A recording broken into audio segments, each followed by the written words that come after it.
ओम श्री साईनाथाय नमः। ओम श्री साईनाथाय नमः। ओम श्री साईनाथाय नमः। सभी साईं भक्तों को नमस्कार। साथियों, कथा प्रारंभ करते हैं। काशीनाथ के जो कि शराबी व्यक्ति है, जिसका पिछले भाग में जिक्र किया था, रात को मालसापति जी से झड़प हो गई, बाबा ने बचाया मालसापति जी को। अगले दिन उसके भाई को पता चला, भाई से पहले ही झड़प हो चुकी थी। भाई ने पिता से शिकायत की, पिता उसको डांटने फटकारने के लिए काशीनाथ के घर पर पहुंच गया कि मेरा बड़ा बेटा यूं और तू यूं बेकार, इस तरह से करके खूब काफी जलील किया। बाबा भी वहां पहुंच गए, मालसापति जी भी पहुंच गए। मालसापति जी का भी जिक्र आया कि इसने मालसापति जी के साथ में भी बदतमीजी की। पिता काशीनाथ के कहने लगे, तुझे तो पूजा के आसपास भी नहीं फटकने देंगे, तू पूजा में बैठने की बात कर रहा है। कि बड़े गर्व की बात है कि ये पूजा का, खंडोबाजी की पूजा का सम्मान हमारे खानदान को नसीब है। उस नाम को हम डिगोना नहीं चाहते, तुझे उस पूजा में बैठा। बाबा ने कहा, सुधरने का कोई तो रास्ता होगा। मैंने कहा, सुधरने का? मैं तो इससे अपना नाम तक छीने ले रहा हूँ आज के बाद। ये मैं इसमें अपना बेटा नहीं मानूंगा। और काशीनाथ को गुस्सा आया, वो पैर पटकता हुआ सभी के सामने घर से निकला और जाके बैठा शराब खाने में सुबेरे ही। रास्ते में उसे जिसके यहाँ वो काम करता था मालिक मिला कि मैं तुझे ही ढूंढने जा रहा था। उसने कहा, आज मुझे कोई काम नहीं करना, मेरे बाप से जाके पूछो, वो तुम्हें बेहतर सलाह देगा, इसलिए मैं कोई काम नहीं करूँगा। जरा आगे शराब खाने में बैठ गया। इधर बाबा द्वारका माई लौट आए।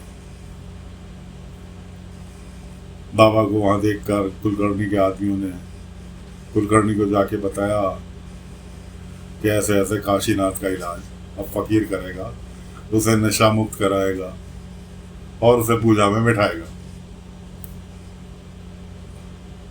कुलकर्णी ने कहा, अच्छा ले, तो मुझे बहुत अच्छा मौका मिला कि फकीर उसे नशा से छुट्टी दिला ही नहीं सकता, कि जाओ तुम एक काम करो। तो उससे आदमी नशा कब करता है कि या तो बहुत खुश होता है या बहुत ज़्यादा दुखी होता है। तुम उसे जाके और दुखी करो। दुखी क्या करो? अपने पैसे का तकाजा करो कि तेरे पे हफ्ते भर का टाइम है, नहीं तो तेरे बीवी बच्चों को बंधुआ मजदूर बना लेंगे और तुझे घर से बेदखल कर देंगे, तेरे घर पे कब्जा कर लेंगे। अब मैं ढूंढते हुए कुलकर्णी के आदमी ने शराब खाने पे पहुंच गए। वहां से बाहर निकलता हुआ काशीनाथ दिखाई दिया। काशीनाथ को पकड़ लिया, तेरे पे शराब पीने के लिए पैसे हैं, कुलकर्णी सरकार का कर्जा देने के लिए तेरे पे पैसे नहीं है। आज से सिर्फ 8 दिन का समय, 8वें दिन तेरे बीवी बच्चों को बंधुआ मजदूर बना लेंगे और तेरे घर पे कब्जा कर लेंगे, नहीं तो उससे पहले पैसे चुकता कर। काशीनाथ का जितना नशा करके निकला था शराब खाने से, वो सारा नशा उड़ंछू हो गया। फिर वापस शराब खाने में जाके घुस गया। उधर बीवी बच्चे घर पे बैठे हुए इंतजार कर रहे हैं। तानाकशी करने बड़े भाई की पत्नी उसके बीवी बच्चों पे तानाकशी करने के लिए आ गई। 3 दिन की बासी खाना लेकर कि बचा था, इसलिए मैंने सोचा कि तुम्हारे यहाँ दिया हूँ, तुम्हें तो नसीब नहीं होगा उस बेवड़े की वजह से। इधर बाबा उसके दुखों से परिचित हैं और बाईजामा के पास बैठे हुए अफसोस जाहिर कर रहे हैं। आंसू तक बाबा की आंखों से निकल आए कि इसका दुख मैं कैसे दूर करूं। खैर, उधर द्वारका माई में तात्या ने बहुत सारी दरी ला के रखी। पोती वाले बाबा अपनी पोती पढ़ रहे थे। दूसरे व्यक्ति जो थे वो तात्या से पूछने लगे, तात्या दरी किस काम के लिए? तात्या ने कहा आज पूर्णमासी है और पूर्णमासी को हमेशा द्वारका माई में कीर्तन होता है। मैंने सभी गांव वालों को खबर कर दी है और वो सभी लोग यहाँ आएंगे, इसलिए दरी बिछा देते हैं। पोथी बाबा कहने लगे, तुम्हारा साईं झूठ बोलता है क्या? जब मैं यहाँ रुकने की बात कही थी तो मैंने पहले ही कहा था मुझे एकांत चाहिए पोथी पढ़ने के लिए। आज ही मैंने गुरु का पाठ चालू किया है, उसमें व्यवधान पड़ेगा ना, इसलिए यहाँ कोई पूजा वूजा नहीं होगी, कोई कीर्तन नहीं होगा यहाँ। तात्या भड़कता, इतने में बाबा ने कदम रखा द्वारका माई में।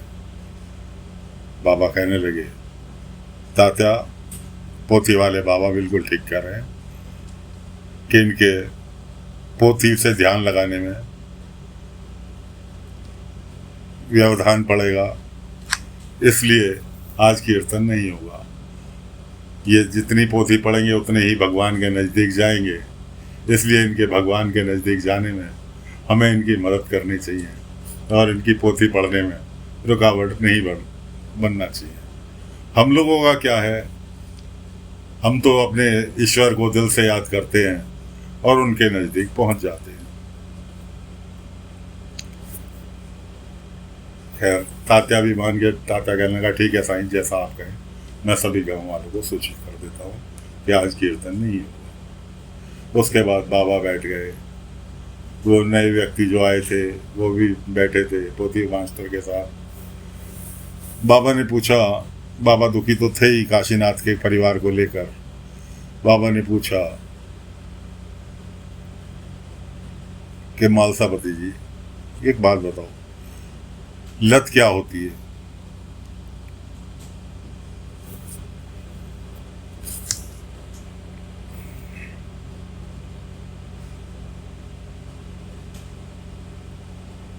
लत क्या होती है? मालसापति जी घबराए। मालसापति जी ने कहा, साईं हम तो इतने ज्ञानी हैं नहीं, आप ही बताओ।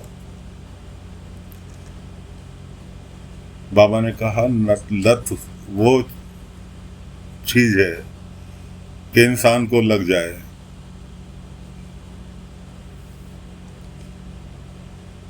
अच्छे कर्मों की लगे तो उसका उद्धार, बुरे कर्मों की लगे तो उसका विनाश।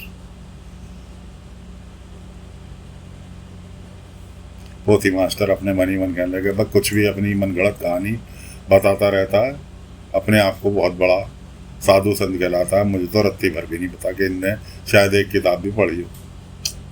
अब बाबा के कोई अपने मन में भी विचार कर ले, बाबा से कहाँ छुपा। बाबा मुस्कुराए, बातचीत चलती रही। उसके बाद जो था सब अपने अपने कार्य में व्यस्त हो गए।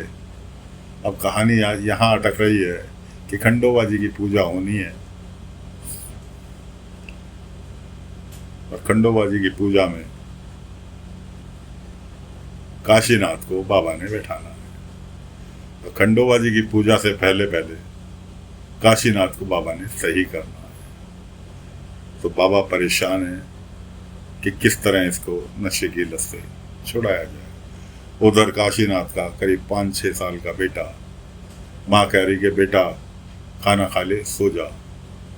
नगन नहीं, आज तो बाबा से बात करनी ही पड़ेगी कि तुझे पता तेरे बाबा किस स्थिति में घर आते हैं। उन्होंने कहा कोई बात नहीं आई, आज जो होगा देखा जाएगा। 5 साल का बच्चा अपनी माँ से कह रहा है, आई जो होगा देखा जाएगा। कि तुझे डर नहीं लग रहा? हाँ आई, डर तो लग रहा है, लेकिन आज जो होगा देखा जाएगा। बात तो बाबा से करनी ही पड़ेगी कि ऐसा कब तक चलेगा।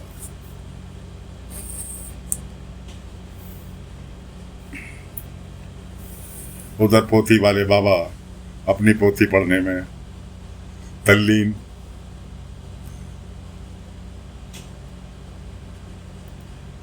बाबा किसी से कोई बात करते हैं तो मन ही मन बाबा को 10 बुराइयां काढ़ के अपने मन ही मन के, हाँ क्या बात, इसने कुछ पढ़ा हो। बाबा हर चीज़ समझते हैं। बाबा ने फिर पूछा कि मालसापति जी, ये बताओ सबसे बड़ा धोखा क्या है?